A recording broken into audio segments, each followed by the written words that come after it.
Hello gamers, NavyGunner04 here, bringing you the review of Transformers Devastation by Platinum Games on PlayStation 4, PlayStation 3, Xbox 360, Xbox One, and PC. Platinum Games is known for their stylish action hack-and-slash series, Bayonet. This style has transferred well into the Transformers story. The story, acting, and art style is a throwback to the Generation 1 Transformers most of us know and love from the 1980s cartoon series. You have a story taking you through a semi-open world from point to point. Your end objective is to save Earth from likes of Megatron and his cronies.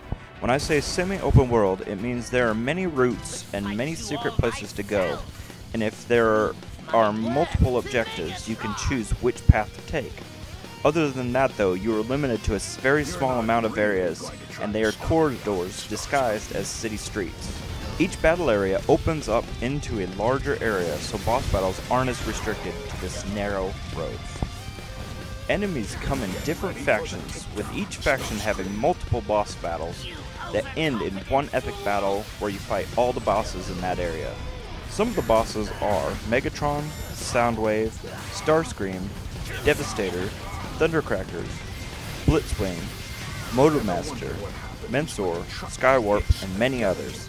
It is also a large amount of Autobots playable, such as Optimus Prime, Bumblebee, Sideswipe, Wheeljack, and Grimlock, which all of these characters have unique abilities, unique weapons, and different fighting styles to make it feel like each playthrough is a little different.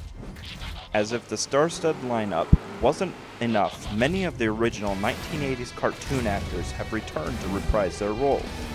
Peter Cullen as Optimus Prime, Frank Walker as Megatron and Soundwave, and David Gilvazian, if I said that wrong, I apologize, as Bumblebee are just a few of the people who have returned. The fighting action is super fluid with the ability to go between melee, vehicle combat, and ranged combat. You have normal strikes. After completing a certain set of strikes in a row, you can have a semi-special vehicle attack. You have a low-level special attack, a high-level special attack, and a ranged attack. You also have access to different types of melee weapons, short-range weapons, medium-range, and long-range weapons. And there is also the ability to combine weapons to create stronger weapons with added attributes like rarer loot drops or more frequent HP drops.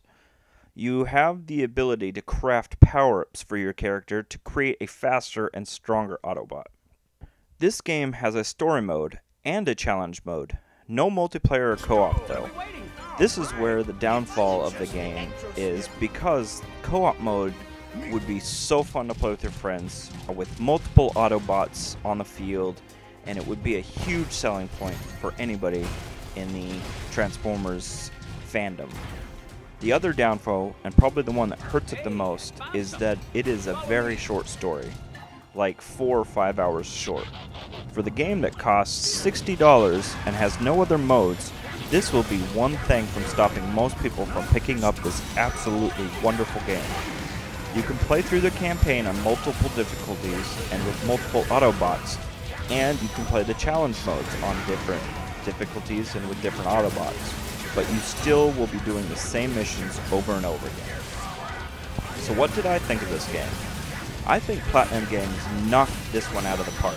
It is a really smooth game that looks and sounds like Generation 1 cartoon, has awesome combat, and has so much of what made Transformers a childhood memory that most of us will never forget.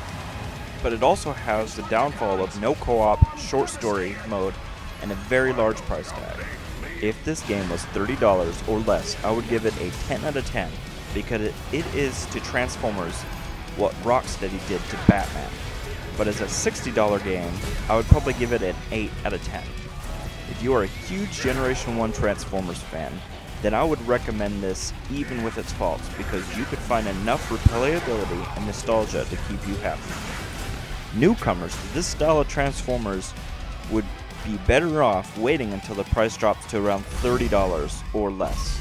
Or you may feel disappointed with the price and not fully appreciate what Platinum Games has given us.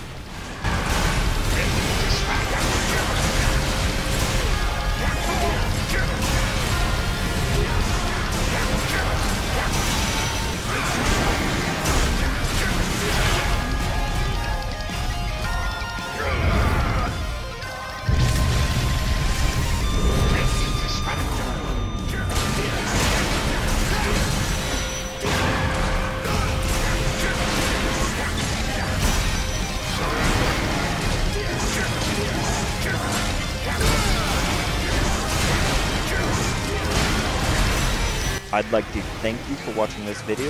If you enjoyed the video, please give it that little thumbs up down in the corner and subscribe to my channel.